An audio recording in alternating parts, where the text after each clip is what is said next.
হয়, এইটো আমাৰ সৌভাগ্যৰ আজি ক'ব লাগিব সৌভাগ্যৰ দিন যে আমি আজি নেশ্যনেল টুৰিজিম ডে আমি মানসত উদযাপন কৰিবলৈ সক্ষম হৈছো।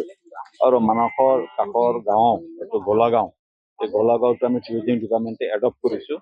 ইয়াৰ কাৰণে আমি এডপ্ট কৰিছো যে টুৰিজিমটো এতিয়া ৰুৰেল টুৰিজিম, ছাষ্টেইনেবল টুৰিজিম, টুৰিজিমৰ লগত কেনেকুৱাকে গাঁওবাসীখিনি মানসৰ ওচৰৰ মানুহখিনি কেনেকুৱাকে লাভান্বিত হ'ব পাৰে, তাৰ কাৰণে আমি এটা প্ৰচেষ্টা চলাইছো।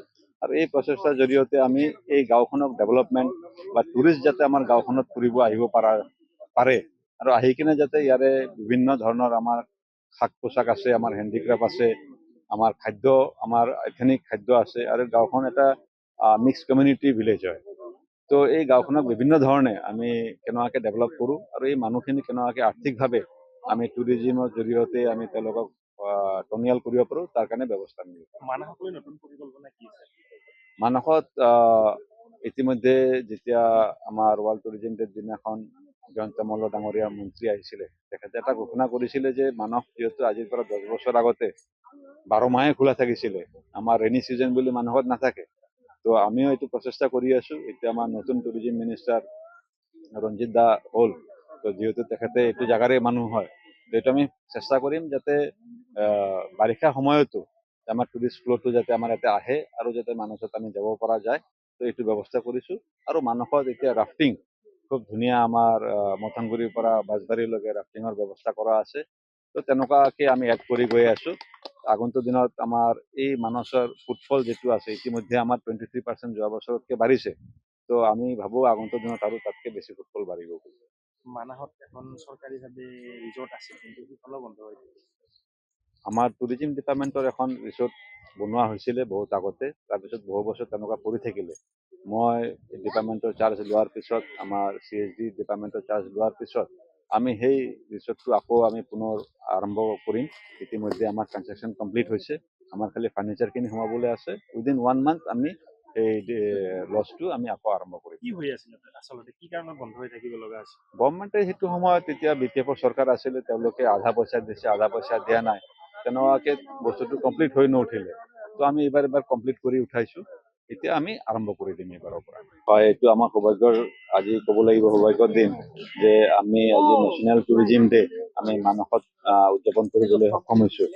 আৰু মানসৰ কাষৰ গাঁও এইটো গোলাগাঁও, এই গোলাগাঁওটো আমি টুৰিজিম ডিপাৰ্টমেণ্টে এডপ্ট কৰিছো। ইয়াৰ কাৰণে আমি এডপ্ট কৰিছো যে টুৰিজিমটো এতিয়া ৰুৰেল টুৰিজিম, ছাষ্টেইনেবল টুৰিজিম, টুৰিজিমৰ লগত কেনেকুৱাকে গাঁওবাসীখিনি মানসৰ ওচৰৰ মানুহখিনি কেনেকুৱাকে লাভান্বিত হ'ব পাৰে, তাৰ কাৰণে আমি এটা প্ৰচেষ্টা চলাইছো। আৰু এই প্ৰচেষ্টাৰ জৰিয়তে আমি এই গাঁওখনক ডেভেলপমেণ্ট বা টুৰিষ্ট যাতে আমাৰ গাঁওখনত ফুৰিব আহিব পাৰে আৰু আহি কিনে যাতে ইয়াৰে বিভিন্ন ধৰণৰ আমাৰ সাজ পোছাক আছে, আমাৰ হেণ্ডিক্ৰাফ্ট আছে, আমাৰ খাদ্য, আমাৰ এথেনিক খাদ্য আছে, আৰু গাঁওখন এটা মিক্স কমিউনিটি ভিলেজ হয়।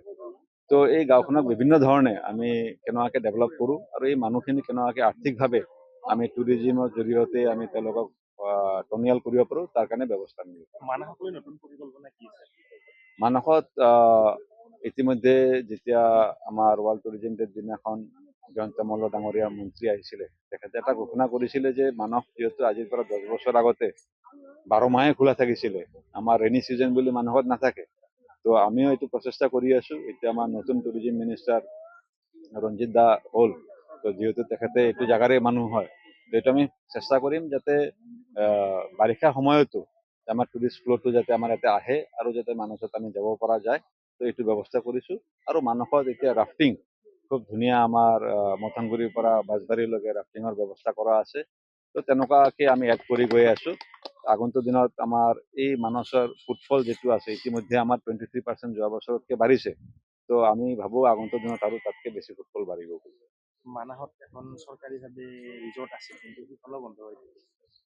আমাৰ টুৰিজিম ডিপাৰ্টমেণ্টৰ এখন ৰিচৰ্ট বনোৱা হৈছিলে বহুত আগতে, তাৰপিছত বহু বছৰ তেনেকুৱা পৰি থাকিলে।